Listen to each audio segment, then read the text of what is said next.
Hey everybody, I'm making another video. I've got Mila asleep here on my lap. She's teething, so she's been really fussy today and doesn't really want to be put down.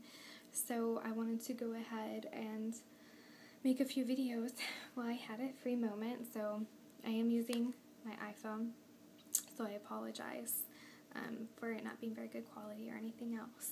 I actually plan to start editing my videos and everything else. I got an iMac for my anniversary, and so I'm really excited to start playing with iMovie and actually making some of what I'm making. That doesn't sound right. Making some of the videos that we've been filming more professional looking and just better. So I'm really excited to play with that and learn how it works. So I'm going to do my labor and delivery story in 2 parts.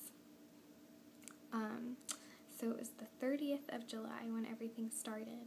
We had gone out to a baseball game with some friends of ours, and throughout the game in the evening, Mila was extremely active and wiggling all around in my tummy, and I started having a lot of Braxton Hicks throughout the evening. But it wasn't really like the Braxton Hicks that I had been having before. They were actually getting really painful, and it felt like someone had taken a belt and was kind of slowly tightening it around my tummy. So I just thought, if anything, it might be in pre-labor, and this will probably go on for like a week or 2, because I'm a first-time mom, and I know that most first-time moms typically go about 42 weeks, and I was only 39 weeks at the time. So after my husband and I arrived at home, we got ready for bed, and it was probably about 11:30, and I had just laid down on the bed, and my water broke. So I got up right away and called our midwife, and she said to start timing contractions if they were coming, and if they got to within, 3 to 4 minutes of each other, to go ahead and, 5 to 7 minutes, 5 to 7 minutes of each other to give her a call back. So we started timing our contractions, and they were really consistently between 10 and 12 minutes apart, and started gradually getting closer and closer together. So we went ahead and gave her a call, and she decided to come on over and just check the baby's heartbeat with a Doppler, and check on me and make sure that everything was okay, since it kind of started to look like this was it, that this was going to be labor. So she came over, and I had contractions throughout the night, but they started to space out, and my labor started to stall. So it went on like that all night, and by morning, my contractions that were getting steadily closer and closer together the night before were now back to, 10 and 15 minutes apart. So she gave me an herbal tincture that morning to help me get some rest, and she went home to nurse her babies and take care of him. And later that morning, I got up and decided to take a shower, and got up and started moving around, and my contractions started to get closer together again.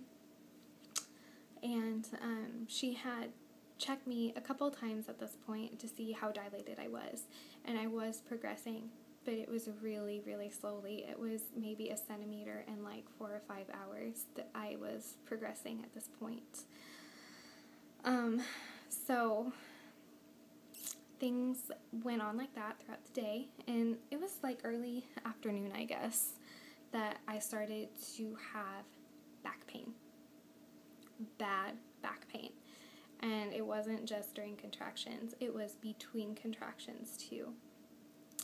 I had planned on having a water birth, and that didn't happen because I couldn't get comfortable in the pool because of the back labor that I was having. The only place that I could get comfortable was on the toilet in the bathroom, and we have a really small bathroom, so I had everyone crammed into my bathroom making noise with me, And it continued this way for, hours. And she was kind of concerned that the reason that I wasn't dilating was because the baby had turned posterior. And when she would check me, she really did believe this was the case because she couldn't find the fontanelles.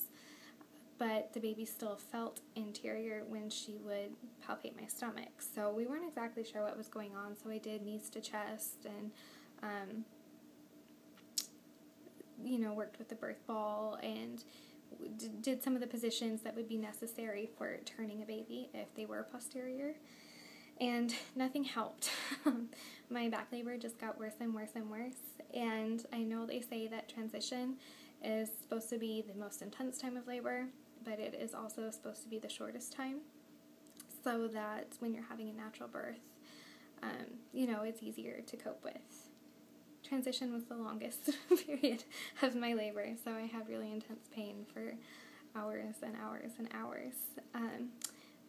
But the reason for that is that her hand was actually up like this. She came out like this. So she was actually crooked in my birth canal, and that's why I wasn't dilating properly, and that's why I had so much back pain as her little elbow was pushing on my sacrum. So we didn't know any of that for quite a while.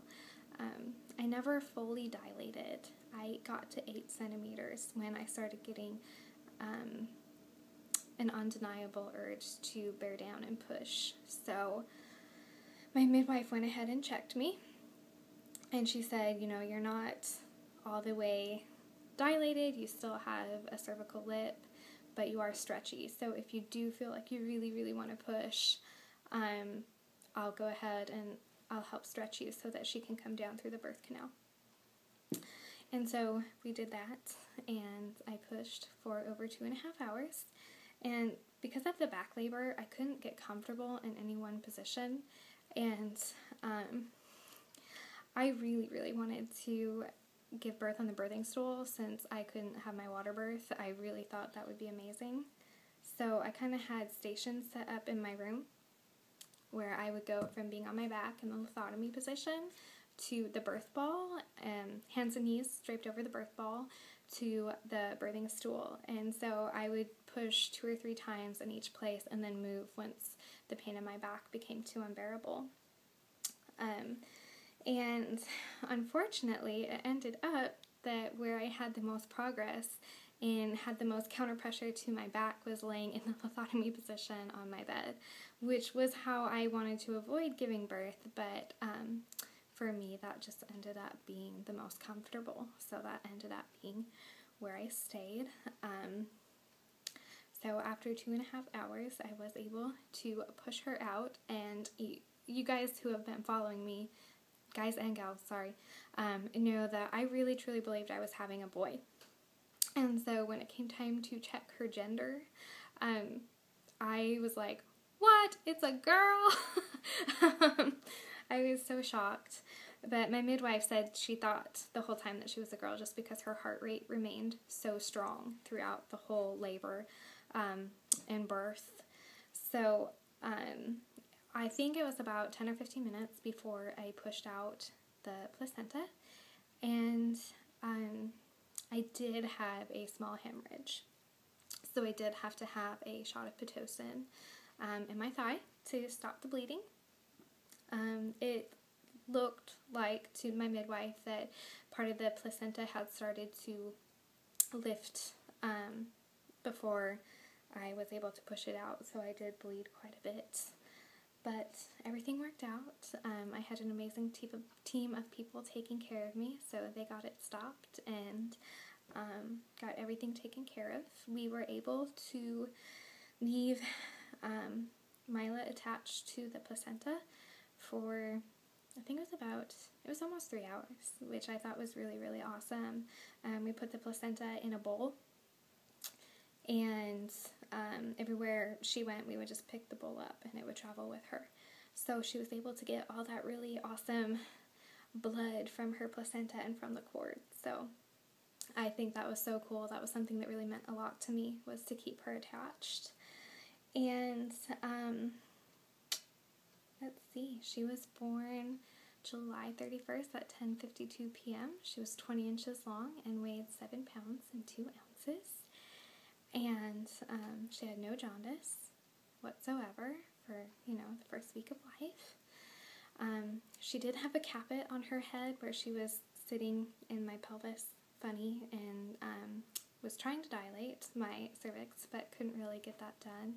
And she did get stuck on my pubic bone when I was trying to push her out because of the weird position. So she did have a little scrape on the back of her head as well. But everything healed up nice. She checked out great at her first pediatrician's appointment. She went in at 5 days. And I did tear. They thought it was going to be a lot worse than it was. It was a superficial tear. But because I spent so much time on the toilet during my labor and then on the stool, the birth stool, while I was pushing, and then also having my midwife stretch me, I was really, really swollen. Much beyond the normal amount of swelling, she said, when women give birth. So because of that, I did heal a little funny. It was a superficial tear, so I do have a little bit of scar tissue down there. It's not affecting anything. It just means that pretty much my career as a porn star would never take off if that's what I wanted to pursue, which it's not, so it doesn't bother me. Everything healed up nicely other than that. I bled for about 3 weeks, I think, which I guess I've heard is completely normal. Trying to think of what else. I think that's about it. Honestly, I loved having a home birth. I love that Mila didn't leave our bedroom for the first 4 days of her life, and she came into the world so peacefully, and being that I didn't feel well and had such a hard time, it made all the difference to me to be at home and somewhere where I was comfortable, and that was awesome. And because I had a 24-hour labor and had failure to progress and back labor, I know several people that are either nurse midwives that work in hospitals, and even my own brother is a doctor, said that if I had been in a hospital, they believe that most likely I would have ended up with a C-section rather than a vaginal birth, just because of my failure to progress within their recommended timeline. So I'm also really thankful to my midwife for my vaginal birth. That means so much to me, and I think it's the greatest experience I've ever had, and I will definitely do it again in the future. So that is our birth story, and I don't know, I'm going to get teary just talking about it because it was so incredible. I loved it, so it means a lot to me to be able to share that with you guys, and I am sad I didn't get my water birth, but I think we'll try again next time, and hopefully I won't have back labor so I can get comfortable in the tub. So I hope everyone has a great day. Thank you so much for taking the time to watch this video and let me share my experience with you. And if anybody has any questions about home birth or anything along those lines, just send me a message. I would be more than happy to answer that. We'll talk to you later. Bye.